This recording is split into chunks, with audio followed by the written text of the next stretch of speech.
Pouvez-vous nous expliquer pourquoi avoir choisi le nom de DJ Foxy ? Alors là, c'est une très longue histoire. Pour la résumer, j'ai un caractère très dur.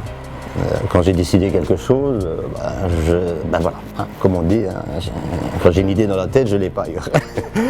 Et Fox, prenez l'exemple de l'animal en question, c'est un animal qui a beaucoup de caractère. On n'allait pas lui faire faire ce qu'il n'a pas envie. Donc de là et de fil en aiguille est arrivé avec évidemment la stratégie commerciale, les influences de l'époque dans début des années 80 avec le funk, Foxy, parce qu'on m'appelait le Fox tu viens, et Fox tu viens, et puis bon c'est arrivé, c'était un nom qui collait très bien, en plus qui me colle, je veux dire sincèrement parfaitement à mon idée originale, Foxy, le renard. Voilà, futé, rusé. Un jour, j'ai eu un grand boss, un très grand boss de club qui m'a dit « Tu n'es pas intelligent, toi tu es rusé. » C'était un compliment. Le secteur événementiel est durement touché par la crise sanitaire. Comment vivez-vous cette crise en tant que DJ ? Alors là, pour répondre à cette question, je crois qu'on pourrait palabrer pendant des heures et des heures et des heures. Je veux dire franchement, c'est très dur. Et je le dis franchement, et je crois que pour tous mes amis DJ qui sont là derrière, évidemment c'est une catastrophe. C'est une catastrophe parce que 99,9% des DJ sont des gens qui sont passionnés, qui vivent avec la musique, qui investissent dans la musique. Il faut penser au secteur, les responsables de son, lumière, etc. On ne va pas rentrer trop dans les détails. Alors vivre ce moment, c'est une blessure.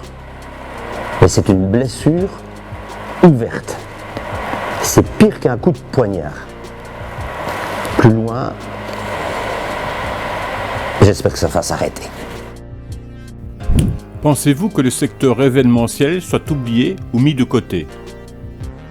Alors, je ne vais pas parler à la place du Premier ministre. Oublié ? Non, on n'est pas oublié. Et ça, je m'en fais un peu porteur, on n'est pas oublié. Mais on est mis de côté, ça c'est clair. Pour une certaine bonne raison que nous ne sommes pas, pour reprendre des expressions actuelles, un secteur intéressant dans le cadre de l'évolution de la vie. Vous voyez, le groupe fermé. L'essentiel, voilà. Un peu comme malheureusement on a fait avec les coiffeurs, etc. Bon. Ça a l'air de bouger. Hein. Maintenant, au niveau des soirées, des clubs, on y est d'ailleurs, c'est pas réellement indispensable pour eux. Ça va revenir, mais je crois qu'on sera dans le dernier wagon. Comment le secteur en général a-t-il réagi face à cette situation ? Actuellement, c'est pas compliqué. Dans un premier temps, le secteur, il s'est rebellé. Il a fait savoir son mécontentement. Il n'a pas eu peur de frapper en disant « Oh oui, et quoi, hein, oui, on nous a donné de l'argent. Ouais. » Si vous saviez ce qu'une discothèque, ce qu'un club, ce qu'une société événementielle perd par mois, arrêtez à la veille. Ça ne sera jamais comblé, c'est absolument impossible. Depuis le début de cette crise, avez-vous eu des demandes spéciales ? Des demandes spéciales, oui. On en a une qui est récurrente, tout simplement. C'est « Allô ? Oui ? Quoi ? Tu rouvres quand ? Je sais pas, tu ne suis pas les infos. Pour l'instant, on ne peut pas. Pensez-vous que nous allons un jour revivre normalement et que la culture pourra revivre ? Là aussi, ça c'est encore une question, je dirais vrai, presque que c'est une question existentielle. Revivre comme avant, je ne vais pas dire oui, je ne vais pas dire non. Tout ça, en fin de compte, va dépendre de la mentalité de la nouvelle génération, de la génération actuelle. Les anciens vous diront toujours « Ah, on est dans les années 2000, on est bien ». Mais c'était quand même mieux dans les années 80, dans les années 90. Il y avait une autre forme d'ambiance, il y avait cette espèce de magie, voilà. Vous avez un mot à ajouter? Un mot,